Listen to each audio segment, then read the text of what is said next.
Tuhan Allah sanggup melakukan exceedingly abundantly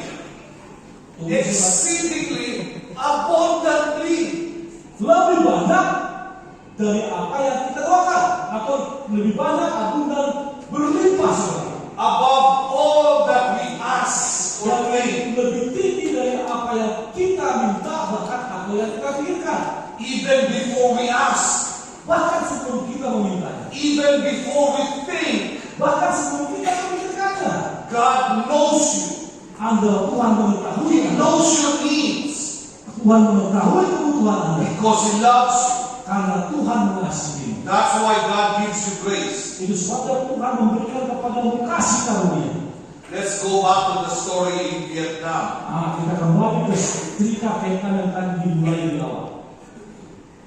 One of them is a colonel in the military. Salah seorang dari mereka ternyata adalah seorang kolonel dalam ketentaraan. So I asked him, you're a colonel in the military? How did you become a follower of Jesus? Oh, kau ternyata adalah seorang kolonel atau anggota militer. Bagaimana Anda bisa mengenal atau mengikuti Yesus? And he said, I am a colonel in the military and my assignment is to look after those who are worshiping God. Oh, saya kolonel dalam militer dan tugas saya dulu adalah mencari tahu siapa saja yang menyembah Tuhan. When I discover that there are people worshiping God, I will put them to prison. Ketika saya mengetahui orang-orang yang menyembah Tuhan, maka saya akan menangkapnya dan akan memenjarakannya. One day, Suatu hari, as I was looking at the prisoner, ketika saya melihat para tentara, orang-orang yang penjara, I said, these people, I have already imprisoned them before. oh, orang ini ternyata sudah pernah dipenjarakan sebelumnya. Why are they so hard-headed? Kenapa orang ini sangat keras sekali kepalanya? Berapa kali dipenjara? So he said, there must be something about these people. Berarti ada sesuatu yang aneh atau yang lain dari orang ini.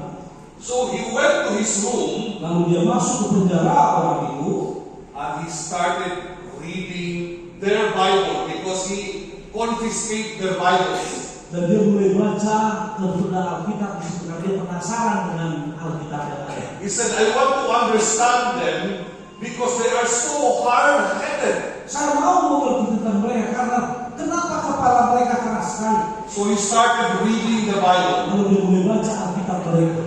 Remember, when you read the Bible, Ingat saudara, ketika Anda baca Alkitab, there is power in God's Word. ada kuasa di dalam firman Tuhan. Psalm 119, 105. Mazmur 119 ayat 105 mengatakan, Thy word is a lamp unto my feet and a light unto my path. firman itu pelita bagi kakiku dan terang bagi jalan.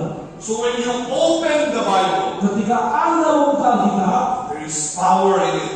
ada kuasa di dalamnya.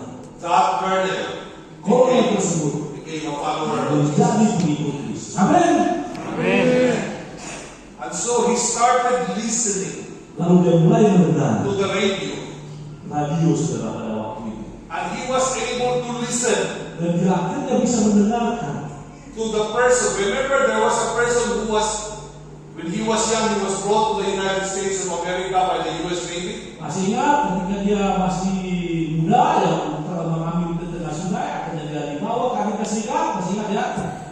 That person, after retirement, he became old.